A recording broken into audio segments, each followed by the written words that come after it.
So I'm pleased to introduce our speaker for today, who's John Erb. He's the fur bear research biologist with the Minnesota DNR for the past 25 years. John's going to talk about the wonderful world of beavers in Minnesota and how their presence can affect water quality. John has a PhD from the University of Wyoming, a master's from the University of Missouri, and an undergrad from Iowa State University. He's done research on muskrats, mink, otter, fishers, martens, wolves, and other fur bearers. And we know beavers can kind of be a contentious topic. So I'm really excited to get started and learn more about them and hear the questions and thoughts that you guys may all have as well. So now I'll turn it over to John to start his presentation. And just as a reminder, we will have time for discussion afterwards, but please feel free to type your questions into the chat box when they come up. Okay, so take it away, John. All right, can you hear me okay? Yes. Mm-hmm. All right, well, thanks for having me. Welcome to everybody that's able to attend.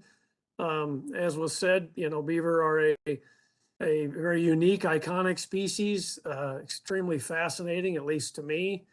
Also prone to running into conflicts with humans, various types of conflicts. And so they're a challenging, interesting species to work with.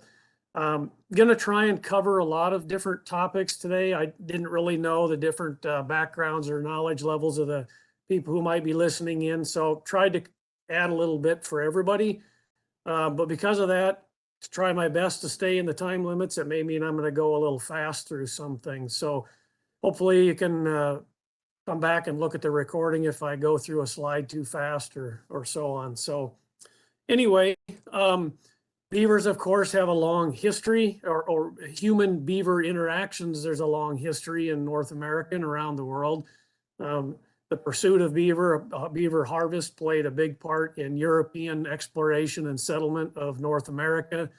Beavers have been an important species to indigenous peoples in Minnesota for food, for other aspects of use of beavers.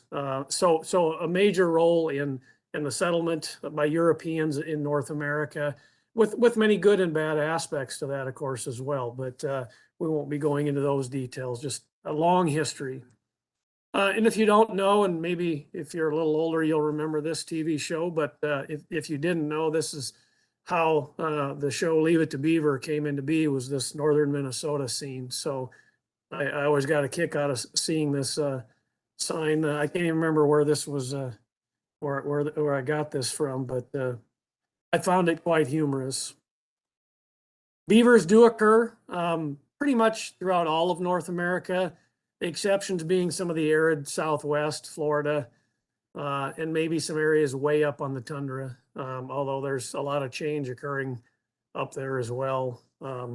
But widely distributed anywhere where there's even low to moderate amounts of water. There are a couple species of beaver throughout the world, really just two, primarily North American beaver and the European beaver. The North American beaver has been introduced into parts of Europe, probably not one of those wise things humans sometimes do, and has caused problems with hybridization with the native beaver there. There is also something known as the mountain beaver in the Pacific Northwest. Really not a beaver in the sense we think of beavers. This animal only weighs 3 to 4 pounds, lives on land, can climb into trees and bushes, causes some conflicts with forestry through browsing as well. That's probably its only similarity to our normal beaver. And if you didn't know, there was a prehistoric beaver, came extinct 10,000 years ago, was about the size of a black bear, up to 500 pounds. 5+ times the size of our current beavers. And so I always like to remind people who get frustrated with beaver that if you think you have beaver problems, be glad you don't still have to deal with these big brutes. A little bit about trapping history in Minnesota is, again, beaver and trapping, at least in historical times, go hand in hand. There were no laws protecting beaver in Minnesota until 1875. Of course, the unregulated harvests, as well as habitat impacts at the turn of the century, caused a lot of wildlife species, including beaver, to decline dramatically. And so around 1875, it became unlawful to harvest beaver, at least during the basically the summer period, summer, early fall. In 1909, they became totally protected. You could not harvest or take a beaver for any reason. Numbers were extremely low, lots of conservation concern. 10 years later, they did allow some beaver to be removed in nuisance situations, and that policy continued until 1938. So about another 20 years where some beaver could be taken, but only for nuisance situations. And during that nearly 20-year period, only 11,000 beaver were taken for those reasons, which is just a small fraction of what is harvested now annually. So after 30 years of by and large closure on harvest, except for nuisance, a season was reestablished for beavers in 1938, and it remained pretty tightly regulated. Often you could only harvest 10 beavers, a special license is required, and so on. But in 1975, or was it eight? I can't remember the year on here now, but somewhere along the line in the 70s, 80s, when beaver population had rebounded dramatically, beaver trapping seasons were once again allowed quite unlimited, and there's been no limit on beaver harvest since that time. Just to show what that meant in terms of number of beavers taken in Minnesota, from the low period of very few to as many as 170,000 beaver taken in just in Minnesota in 1 year in the mid 80s. Right now, this graph is outdated by quite a bit, I see, but right now we harvest somewhere around 40 to 50,000 beaver per year in Minnesota. Always probably the top state in the country in terms of number of beaver harvested. This shows we did, due to concerns back in the 50s, low numbers, we did actually have a beaver survey. It was an aerial survey flying either transects or following individual rivers to document beaver activity, beaver dams, beaver lodges, food caches, and so on. And so it gave us an index of abundance. It didn't tell us how many beavers, but an index. And you can see that from the 50s all the way up to the mid 1990s, the beaver population was increasing.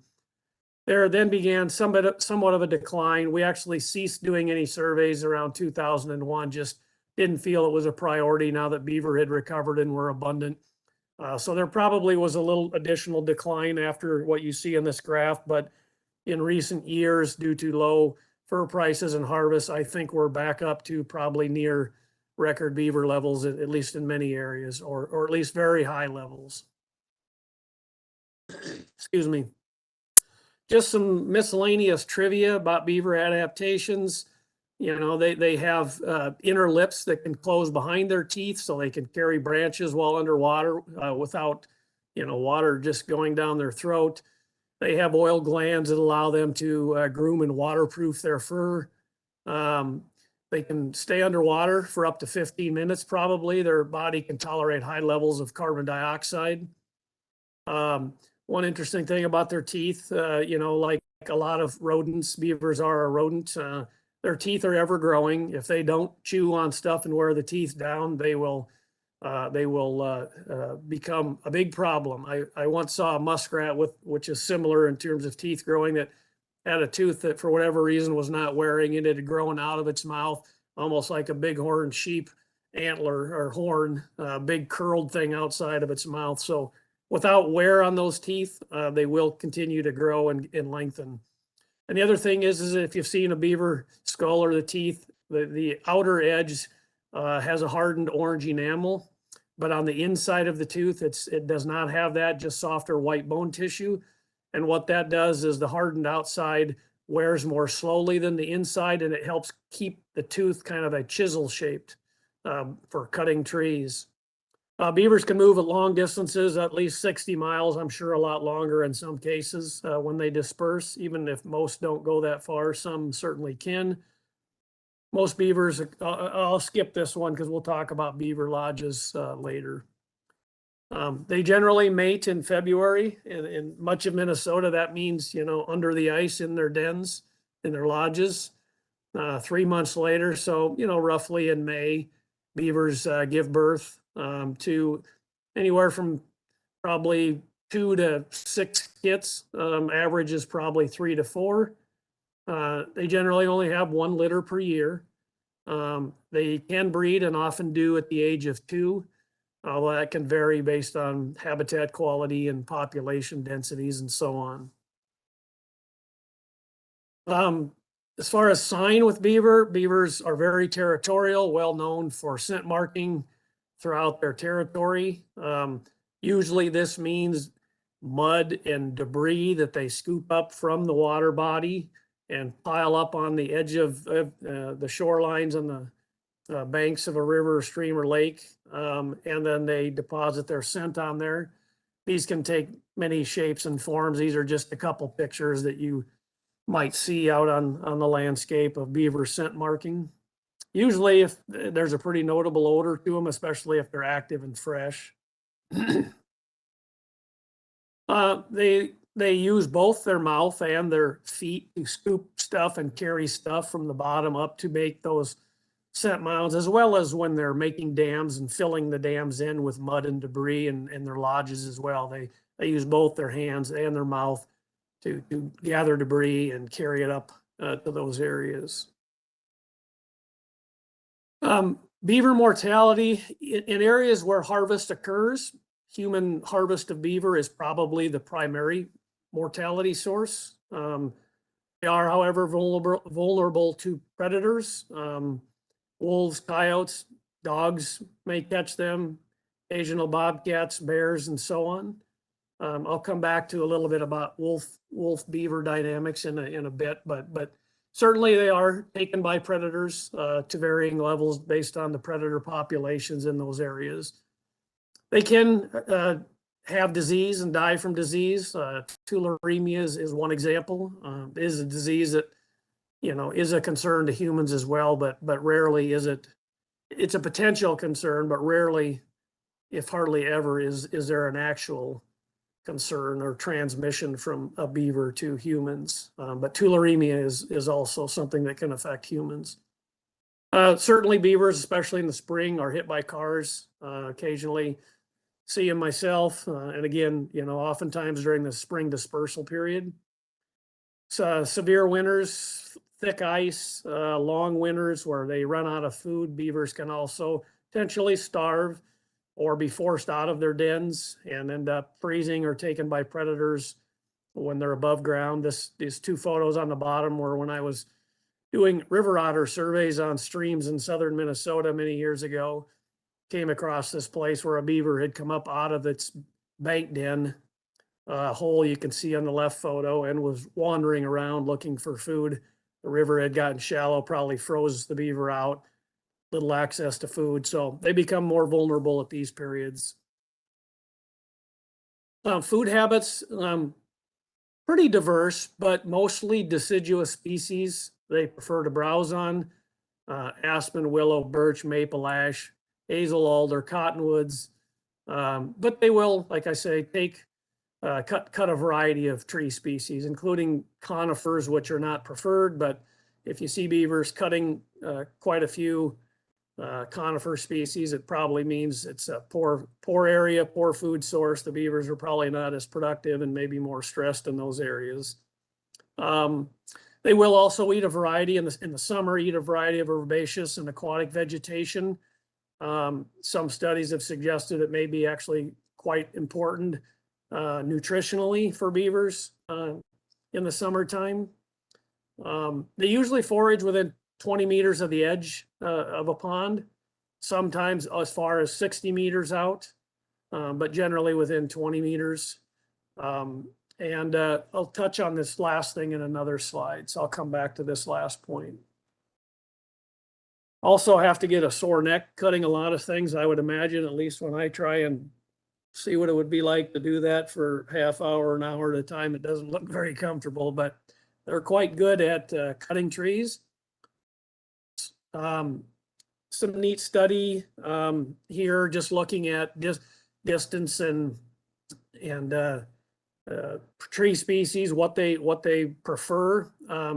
Two primary things that influence beavers' decision about how far away they might seek food are the nutritional value of that species. So something that is more valuable nutritionally, they might be more willing to go a further distance out of the water to get it.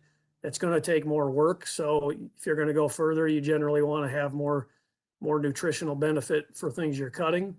And also predation risk. So if there's a lot of predation risk, you're not going to want to go as far. So these two things tend to be balancing variables that a beaver has to consider when foraging. So the value of the tree species and the risk of predation.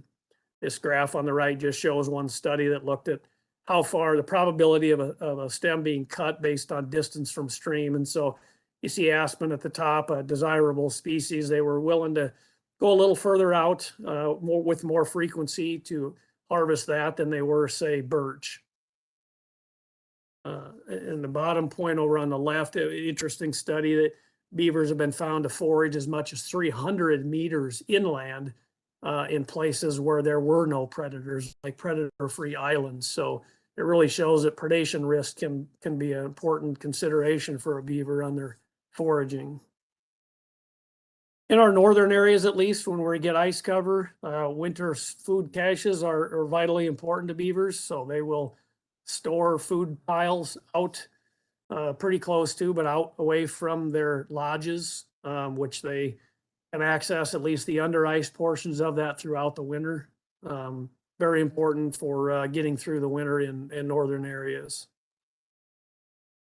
Beaver lodges come in many shapes and sizes. You know, oftentimes they are closer to shore, where water depth is not too much, but also closer proximity to the food sources. But I've certainly seen beaver lodges out in the middle of shallow, medium depth ponds, where they need to get out further to get the adequate depths to prevent it from freezing out in wintertime and so on. And some lodges are small, some are big, as you can see here. Beavers also do a lot of bank denning in areas where the bank slopes are steep enough. This top left photo just shows a sort of I call it a half den, half lodge, where there is they burrowed into the ground, have an underwater entrance, but sometimes due to cave in of those areas, they will still pile sticks up on the bank to create a little more secondary roof in case of collapse. Top right photo shows something similar, not as good, but this was one when I was in Missouri. Interestingly, they were going up and bringing down lots of corn stalks to kind of pile on top of their entrance to their lodge. On the left, you can see one where there was you can't see the entrance, but there was an underwater entrance on this steeper bank that caved in further inland. And so the beavers had piled up sticks well inside the shore edge to create kind of a dome to the lodge after the soil collapsed. And the bottom right photo just shows an underwater entrance where probably in a stream where the water levels dropped and you expose that entrance. So this is more vulnerable to predation in these situations, but they do in many areas where there are steep banks, often dig these bank dens, as do muskrats. The key is that they prefer to have the entrance be underwater as predator protection, but also helps in northern areas prevent the colder air from being able to get into the lodge. They will often have sort of an initial entryway, feeding chamber, feeding platform, and then a little higher, drier, more of a nesting, resting chamber up further into the lodge. One study in Ontario I found pretty interesting. You know, they looked at how much warmer was it inside a beaver lodge, and it was oftentimes 50 degrees warmer inside the lodge than outside. So when it was -6 to -20 outside, it stayed pretty closely 33 to 34 degrees inside the lodge. So a lot of thermal benefits as well as predator protection and so on. And young beavers, when they're born, before they've really been taught anything, it seems that they just have an instinctive ability to know how to, not only to know how, but the desire to do so, to build dams and lodges. I haven't seen a lot myself, but there's some pretty interesting stories from young beavers in zoos and just seeing their behaviors. Watched a funny YouTube video of somebody apparently has a pet beaver, and the beaver was constantly dragging toys around the house and piling them up like it was building a lodge inside the house or a dam. Dams can be small to some as much as a half-mile long that have been in existence for decades, if not longer. Some studies have looked at where beavers will build dams in terms of various stream characteristics. Most dams seem to prefer stream gradients of less than 6% or at least less than 10% gradient, with a notable drop off after about 9%. Obviously, higher gradient streams may get too much flash flooding, too much stream flow that's going to break out those dams, so not as desirable. And in terms of stream orders, and for similar reasons, second to fourth order streams seem to be the most common for beaver dams. If you get streams that are too small, just not enough water in them to be of use. And if they get to be too big, too much water flow, where either a dam is not necessary or not feasible due to the volume of water moving through those systems. And some of those studies have shown that food availability doesn't often seem to play as big a predictor in dam locations as you would think it would. It's more about gradient and these other features, physical features, than say food availability. Dams provide numerous benefits, just like lodges. That deeper, stable water, as I mentioned before, is really important in winter to prevent freeze out, access to that underwater food cache, and so on. By flooding some riparian areas, that often provides more and safer water access to that food. You can now swim or dig a shallow ditch in the water to get to more food source without having to be totally on land where they're more vulnerable to predation. And it just also helps ensure that safer underwater entrance to the lodge. If water should drop, they can dig a little deeper on that entrance. As early loggers found out, it's a lot easier to transport logs or food, building materials to lodges and dams in the water than it is dragging them across land. So that flooding that those dams do on the riparian areas can just assist with transporting materials. And there's some indication that they'll build these secondary dams below their main one that can just actually be more of an engineering purpose of helping to raise the water below. It creates a back pressure on the upper dams that help stabilize those dams. Some people are convinced that beavers just build dams to annoy humans, but I don't know that I agree with that, although it happens a lot. And they're very good at it. I've read some interesting things of the things humans have learned from nature, and one of them is how to build dams correctly from studying beavers. So they are very good engineers, at least usually. And when they build those dams, they have the capability of, excuse me, got a frog in my throat. They have the capability of altering entire landscapes. Probably no wildlife species has as much capability to do so as do beavers. This is a neat series of photos I'll go through up at Voyageurs National Park, kind of going from the time when we had few beavers, had nearly wiped them out, up to a point where we have lots of beavers. So in 1927, this is based on reconstruction of some old aerial photos, a really neat project they did there. But shows in 1927, only 1% of that Voyageurs landscape was impounded by beavers. Jump forward about 20 years, about 4% was impounded. So an increase of 400% or four times increase. About another 25 years later, now we're up to 11% of the landscape is impounded. And another close to 20 years later, a little bit of a jump, not much, from 11 to 13% impounded. And it appeared to stabilize around that 13%. So 15 years later in 2005, it was still about 13%. So at this point, some impoundments may fail, disappear, beavers move on, new ones may crop up, but at least at the Voyager's landscape, stabilized around 13%, at least as of this data in 2005. I don't know if it's changed much since. With that increase in impoundments, beaver certainly create or produce an increase in lots of different wetland types. There are many different categories of wetlands, as you see on the right. But this just shows with that increase in beaver in those areas that I was just showing, there was an increase in most of these wetland types. Some not as much as others, but an increase in total wetland area and an increase in most categories of wetland types. So creating a lot of wetland diversity, wetland acreage on the landscape. Beavers also, these impoundments usually increase land water edges, and edges, at least for many wildlife species and even some plants, are often very productive ecotones. When you have just a stream flowing, there's obviously plenty of riparian edge there, but when you flood an area, it creates a much larger amount of this land water edge.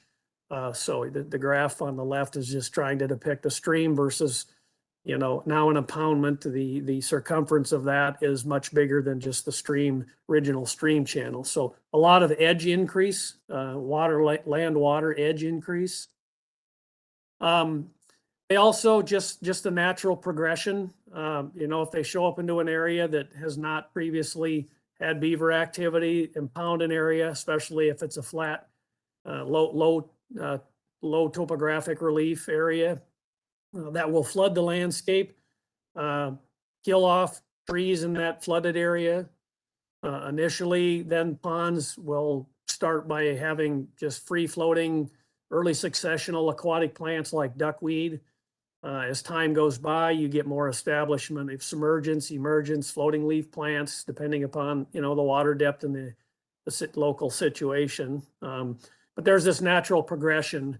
And eventually, if beavers were to abandon an area, these beaver impoundments often convert to sedge grass or alder meadows, and can take a long time to, say, reforest or change back to its initial conditions. So again, pretty notable landscape alterations, especially in some of Minnesota's landscape, which is fairly flat. So dams can end up flooding large areas.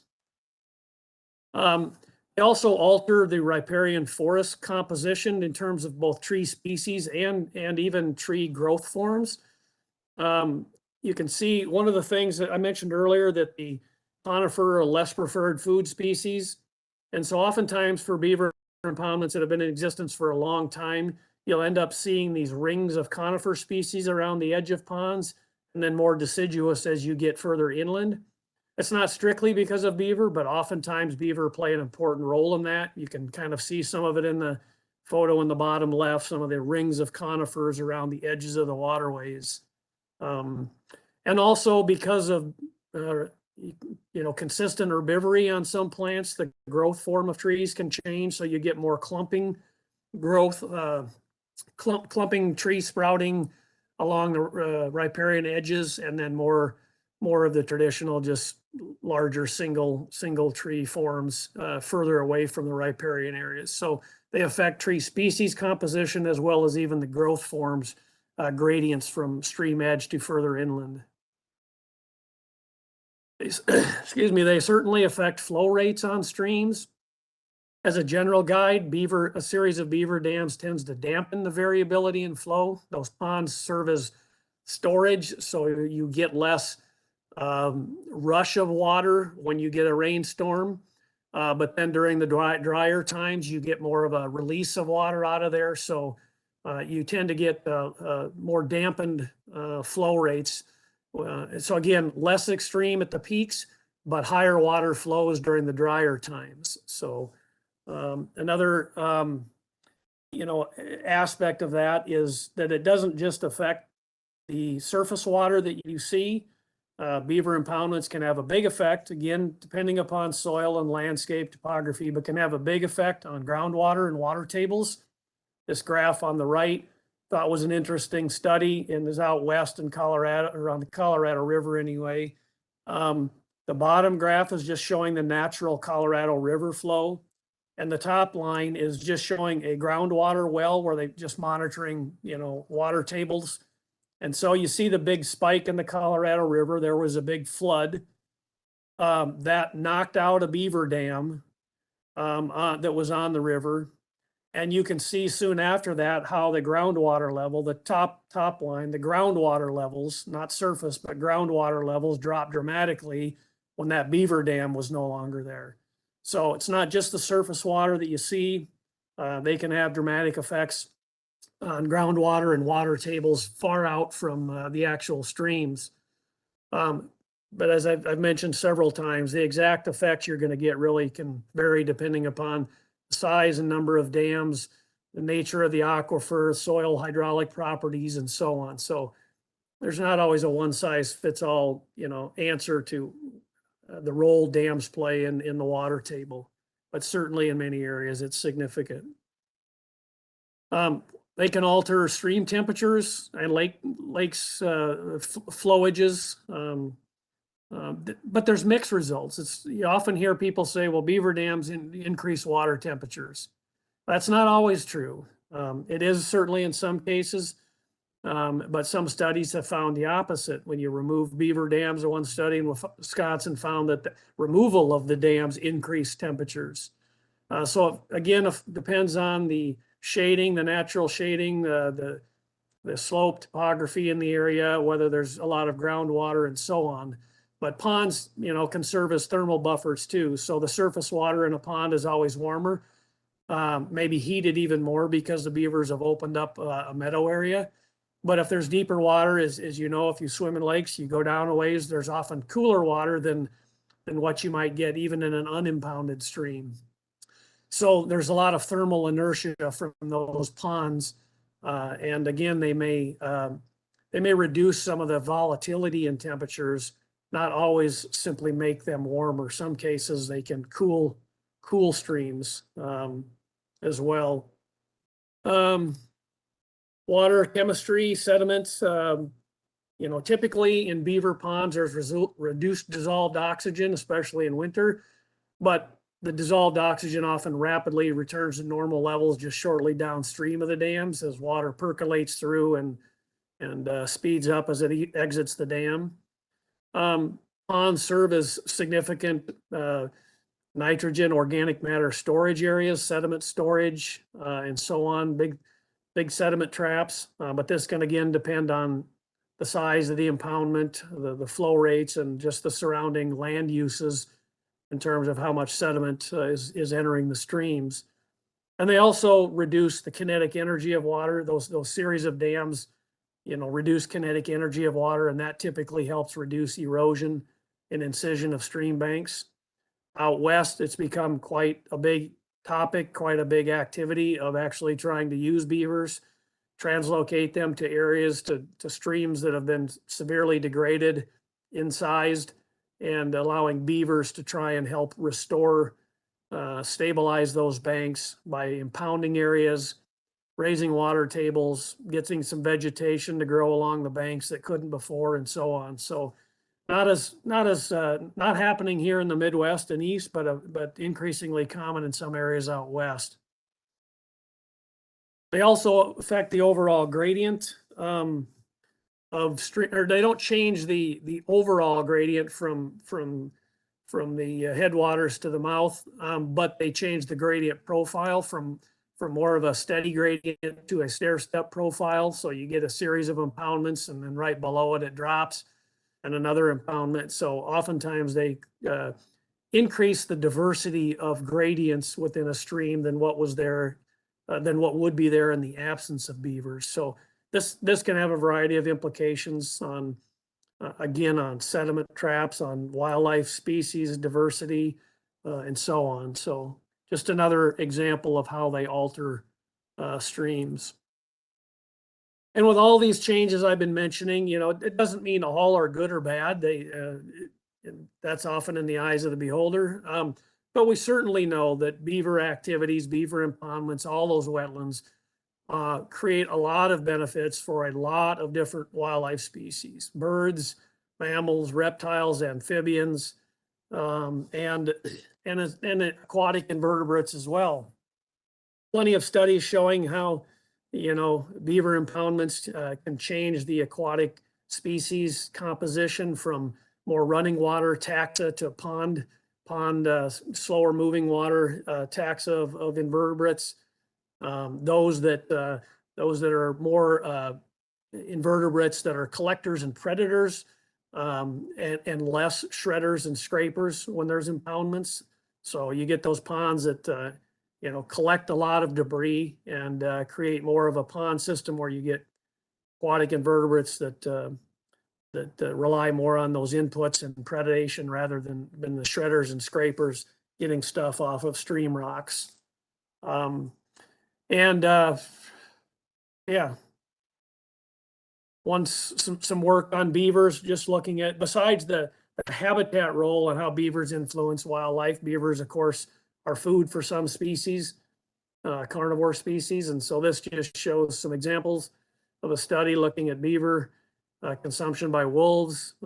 Beavers constituted anywhere from 2 to 41% of the wolf diet. And most of that beaver consumption was in spring and summer, when winter beavers aren't very vulnerable to wolves unless they're frozen out and have to come out and wander above land.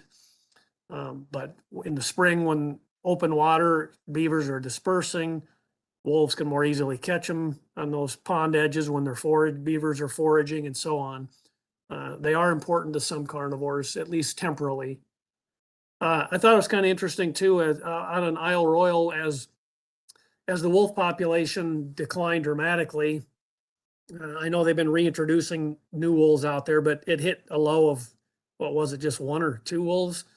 But as wolves declined there, the beaver population out on that island increased 70% within 3 years after wolves hit that low point. So that may be a unique situation that doesn't apply everywhere on the mainland, but it shows that at least in some landscapes, not only are beavers important to wolves, but wolves can also have notable effects on the beaver population in some areas. Probably, again, not as applicable in the mainland Minnesota, where we have lots of beaver, lots of areas, not a captive island like Isle Royal is, so may not apply widely. Beaver and fish, lots of discussion about whether beaver dams, beaver impoundments are good or bad for fish populations, especially cold water fish. I don't have the time or probably the knowledge to go into all this, except to say there's been some pretty big reviews of this, and they're really mixed. You cannot just generalize and say beaver are good or bad for a certain fish species. Interesting thing that I found about some of these is that this article looked at all the arguments made in both positive and negative impacts beavers might have on fish. And so they list here some of the positive ones. So a whole lot of ways beaver might have positive impacts on fish populations. But it was also the case that a lot of those arguments people were making, as you see, I've circled on the bottom right, the authors of this review concluded about almost half of those arguments were really speculation. There wasn't good data to say this was in fact demonstrated as a positive benefit. So still much to learn on the positive side. Same is true on the negative side. Some examples of how beaver impoundments might be bad for some fish species on the left, but you can see even a higher percent of those arguments these authors found were really speculative. They weren't based on sound data. So you can, like anytime, if you're not objective, you can go find a study that supports what you want. There's probably counter studies that show otherwise. A lot we don't know. What's true in one area is not necessarily true in another. So beavers can be good and bad to a lot of things. Importantly, we just need to make sure we have good data when we make claims either way. And as many of you know, wildlife managers, we spend a lot of time trying to become beaver imposters. We love putting impoundments in, trying to control water levels, manage them for certain things. It's just that we can't often get beaver to put the dams ideally where we want them. So we end up creating a lot of our own, but has the same effects often as beaver dams do. I already mentioned this briefly, but I just wanted to touch on it again because it comes up a lot in some discussions. It's more applicable out west, but the use of beaver to actually restore degraded streams. And I think there's, again, a lot we don't know about that practice. It's being done a lot, but probably premature. One big review concluded that, you know, the use of that action and activity has really outpaced research on whether it's actually effective or what are the best practices for doing so. In addition, reintroducing beaver in some landscapes can be controversial. You might solve one problem, create another, anger landowners, flood roads, whatever it might be. So it's a complicated subject, and oftentimes you need to first understand why beavers aren't in those areas naturally. There may be a reason, and just dumping beavers a lot of times means they're just going to disperse, not stay there, and end up hit by a car or killed by a predator because they're trying to take risky, use risky behaviors to find a better home. I'll just end with a couple slides, quick on, obviously beavers cause many conflicts with humans. This is just a general list. I didn't have a time to go into slides of all, but flooding roads and property, cutting landscape trees, flooding fields. As I mentioned, there's some fish passage, water temperature change concerns. Sometimes it's not always that beavers benefit all wildlife, always. There are also times a beaver pond may have a negative effect on another wildlife species. We in DNR wildlife remove beaver in areas that we think it might help improve wild rice. I've heard increasing concerns about beaver cutting and or flooding affecting cottonwood regeneration in some of the river valleys in the central and southern part of the state. Rarely, but occasionally, beaver presence can contaminate water supplies, giardia. Generally not the biggest concern of where giardia comes from, but it can happen, and so on. A variety of solutions that are they need to be tailored to those specific problems. There are water control structures you can put through dams or culverts that are being plugged by beavers that allow water to get through it, not enough that the beavers know it or that they will try and plug that, so you can try and manage, leave the dam, but manage the level. Obviously, you can wrap individual trees. I've seen people that use sand paint mixtures to paint the trunks of trees, kind of create the more of a what am I like sandpaper type texture to the tree, so beavers may avoid chewing on it. With certain permits or in certain situations, dams can be removed and beavers can be trapped and removed. Those are often not permanent, of course. Beavers can come back, can use nuisance control trappers to help remove beavers, and so on. So don't have time to go into all kind of the problems and what are the solutions, but certainly beavers create a lot of positive on the landscape. Beavers create conflicts. For some of those conflicts, there are more options to try and address them than others. And oftentimes nothing is going to be permanent, where you can do it and walk away and it's fine for 20 years. So with that, I'll stop and leave time for hopefully enough questions. Wonderful. That was great. Thanks, John. Oh, was somebody already going to jump in? Go ahead. I thought I heard I was maybe cutting somebody off. If not, I'll read one of the chat questions that came in. So one of them is, oh, sorry, as it went higher up than I wanted. Okay, so you had mentioned wild rice in a slide, so this came in before that, but I think it's still more information would be helpful. A lot of wild rice lakes are trapped out of beaver to keep water levels for the rice. Weren't there good rice lakes before humans were around to trap beavers off of them? Is there a beaver tolerance policy in the state, and has it improved as we realize more beaver are more of a keystone species? Yeah, so The first part of that about wild rice lakes, you're right. Obviously, beaver and wild rice have been in Minnesota for a long time before we showed up. One of the potential changes is that when humans come in, we create lots of roads, lots of culverts. We may actually do things that make it easier or more likely that beaver are going to impound more areas.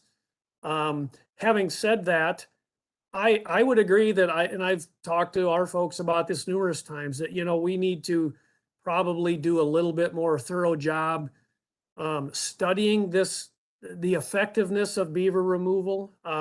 It's not a guarantee that just because you remove beaver and get some optimal water depth that wild rice will flourish. There are lots of variables that can influence wild rice production. And anytime we do management activities, we need to make sure we're, studying and monitoring cost effectiveness. But I think there's certainly plenty of examples showing that the removal of beaver can be helpful at improving wild rice, which then has additional benefits on a variety of wildlife species.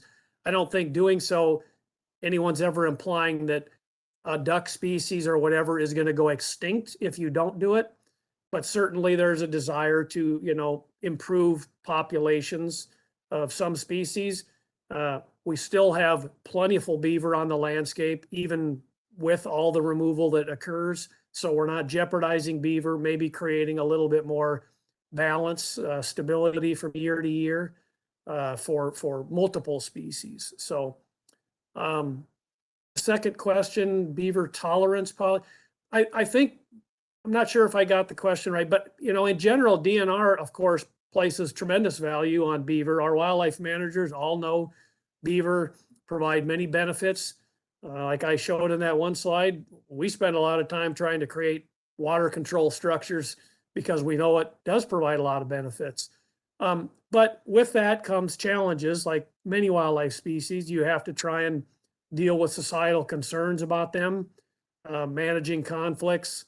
I generally find that people are more tolerant of a wildlife species if you have suitable control practices, policies in place. And it's not just about removing beaver.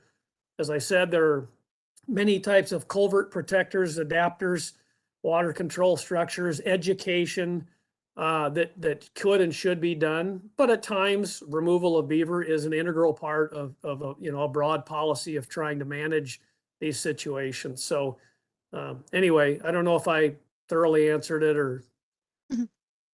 I think so. We'll move on to the next one.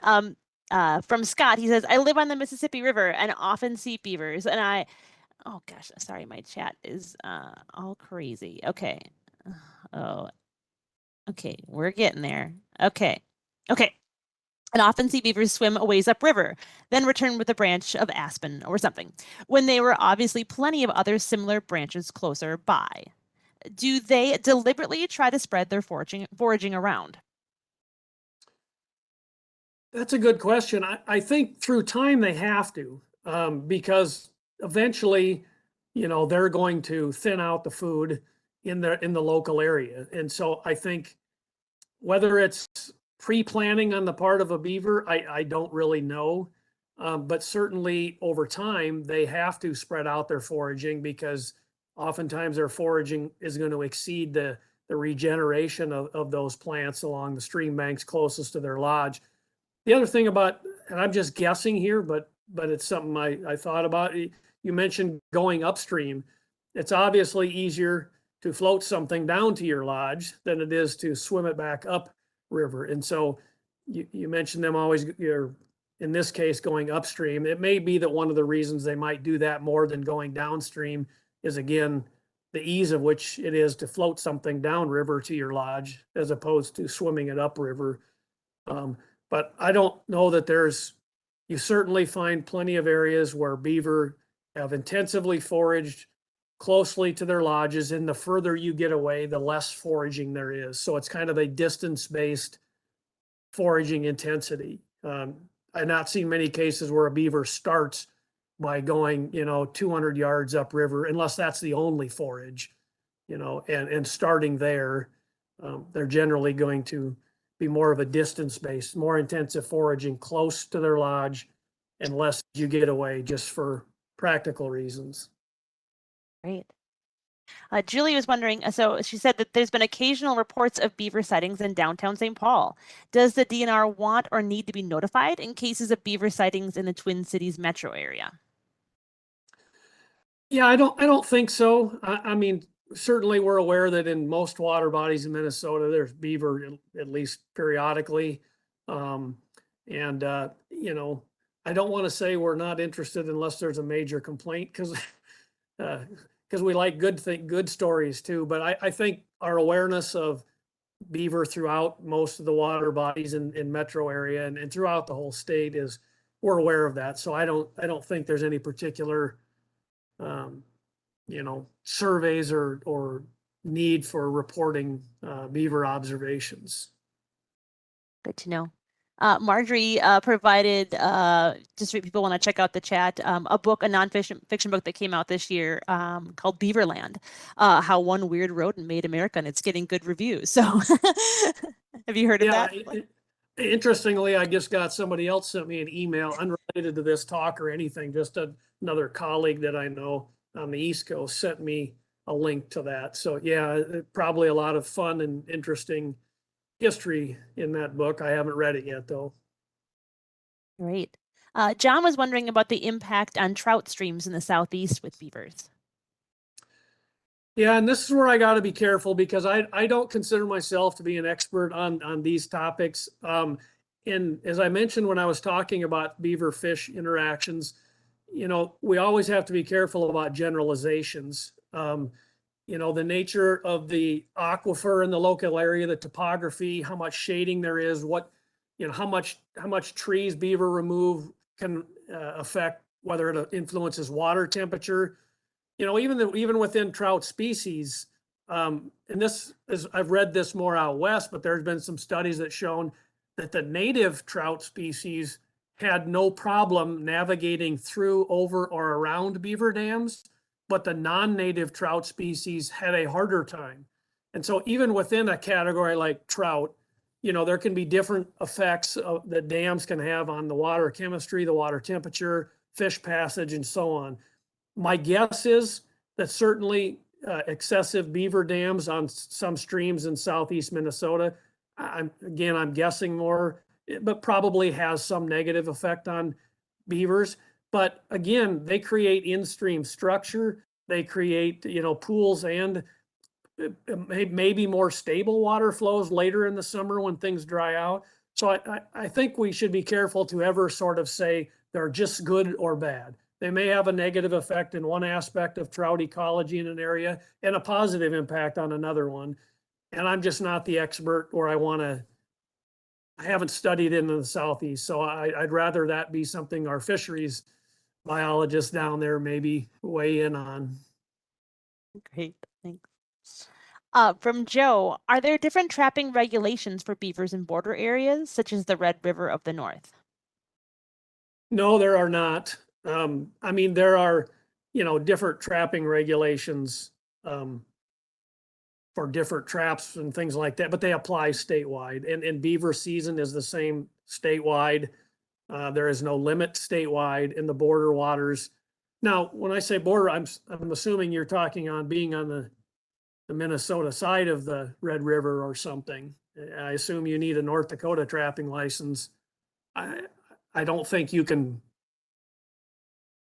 Well, if you're getting at whether or not if my Minnesota trapping license would allow me to trap both sides of, say, the Red River or the Mississippi, I do not think that is the case, but that's a good question that I've not thoroughly researched.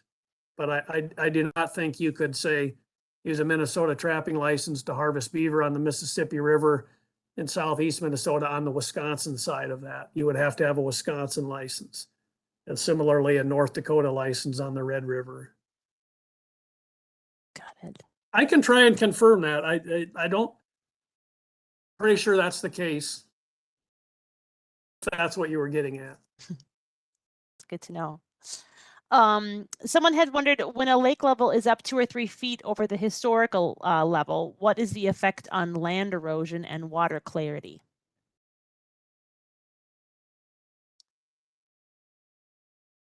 I don't think you, again, this is where we're getting into, I'm not a, a stream ecologist per se. So I got to be careful with my answers. I would not see any automatic influence just because water is up 3 feet. I don't think that that automatically affects, if it's up and stays there, if it's, of course, flash flood that goes up 3 feet and down, that of course has lots of effects on the erosion and stuff. But if it's just beaver have increased the depth 3 feet and it's stable and stays 3 feet above, I would not think that would have much effect on water clarity or many other aspects of the ecology of that lake. It could move the borders a little bit, like, plants, aquatic vegetation, often certain species grow in certain depths of water. And so it might shift some of the zones, now the 0 to 1 foot zone is further this way than it was before the dam. But you've simply kind of shifted the zones a little, depth zones a little, without necessarily affecting the overall water quality or other aspects of the lake ecology. Got it. We've got a few minutes left, but I'm going to see if we can get through these last few questions real quick. How long do beavers live? What is the typical lifespan? Ooh, that's one I wasn't prepared for. I know the answer to that one for a lot of species I work with, but that's not one we collect age data from a lot of species in Minnesota that are harvested by hunters or trappers. So beaver is not one of them. I bet, I'm guessing you're going to get as good an answer by Googling it as me guessing right now. In most cases, for a lot of wildlife species I work with, I'm guessing that answer is at least into the 10 to 15 year range, if not more. But I'm not. It's not one I have been asked before, so I'm not quite sure. We'll have to find out and report back to the group. Is there a particular time of year when beavers leave existing sites to explore for new sites? Yeah, I think the most common time is in the spring. The spring breakup, ice breakup is when beavers, last year's kits or yearlings that are still in the lodge with the family from even the year before. Spring is a common time that dispersal occurs. After winter, looking for new territories, looking for new food that's, the winter food got stale and it's time to move on for the youngsters. So, you can get a dispersing beaver probably any time of the year. Fall is often another time before winter when some animals will disperse. But I think spring is probably the most dominant period after ice breakup when the young and 2-year-old beaver are most likely to disperse and look for new areas. But some occurs probably in the fall as well. Okay, great. Mark is wondering, in southern Minnesota, where trees are fewer, are the benefits greater than the destruction of the mid-growth, the 6 to 8 inch trees in a woodland area? These trees are the future of these areas. Yeah, some of that gets back to maybe how much of a purist you are about historic landscape conditions. And by that, what I mean is, most of southern Minnesota was historically prairie, lacking trees in many areas. And prairie purists, ecologists probably view most, if not all, trees in prairies as a bad thing. Big trees that are around farmsteads, and a lot of that did not historically probably occur. Certainly there would have been some on our stream areas or some river valleys. And in those areas, I don't know, like take the Minnesota River Valley, there's probably still plenty of forest and beavers aren't going to have any ecological effect by cutting some trees along the Minnesota River Valley. If you get out into some of the tributaries, the smaller tributaries where there's just fewer patches of trees. Yeah, I think from a broad wildlife perspective, and if you're not necessarily the prairie purist, if beaver remove all the trees in an area, that could have some negative effects on some other wildlife species that would use some of those trees, shrub, whether they're old big trees or even smaller shrub trees along those areas. So I'm kind of waffling there a little bit. It really kind of depends on the stream you're talking about in southern Minnesota, whether you're a prairie historic condition purist or and think maybe all trees or most trees are bad in the prairie, or if your goal is only now to maximize diversity of wildlife I have there now, whether it's natural, native, or or not. Certainly, beavers removing all the trees in the only patch of forest in a southern Minnesota area could have negative effects on other wildlife species. Great. Okay, there's one more question that was emailed to me that I'm going to sneak in, and then we're going to call it. And so this person says, I value beavers as much as anyone. However, when they're actively zeroed in on trees in your yard or around your property, that can be a problem. Are there statewide policies governing beaver control on private property? What should lakeshore owners do to control the damage? Yeah, so there's certainly nothing that limits you from like protecting individual trees, putting a wire cage around stuff. But if the two things where there are some policies or regulations are if you want to remove the beaver, trap the beaver, or if you want to try and remove the dam or alter the dam. I could probably send you that DNR does have what I call kind of the beaver flow chart that says, who are you? What are you wanting to do? Is it remove a beaver or remove a dam? And what are the steps you need to go to do those things? We have like a flow chart that explains those things. It would be easier to probably me to send Shannon if maybe you can, I don't know if you have a way to send it or post it to the people on this call. Yeah. So if you send it to me, I will be sending out a recording of the presentation so we can attach that. Yeah. So in terms of trapping a beaver, a nuisance beaver, or altering a dam, certainly private landowners do have some flexibility here to do things without even a permit. But there's some situations where some permit or approval may be needed, or at least you have to report after the fact. And I want to make sure people get that right. So I don't want to try and go through them all. There's road authorities have certain guidelines. A private landowner has certain guidelines. You can't go trap a beaver on your neighbor's land necessarily, unless he's given you written approval. Lots of things like that. So, and I forget it seemed like there was a second part to your question. Yeah, the second. What to do or how to deal yes, with how do you manage that for lakeshore owners? Yeah, so again, there are some things that property owners are just allowed to do, and that'll be in this document that'll be sent out. Certainly, you can protect your own trees, but trapping and beaver or removing dams requires a little more checking.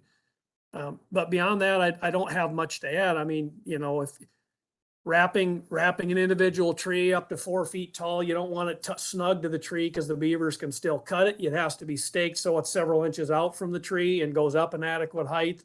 As I mentioned, some people on smoother bark trees, you can mix sand and paint it so it's like sandpaper.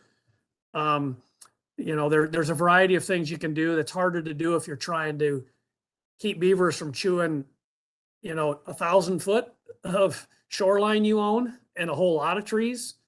It's harder to sort of fence a beaver out of a whole shoreline area you may own, but it can be done. So I'm not sure if I'm really answering the question fully, but I think you are, yeah.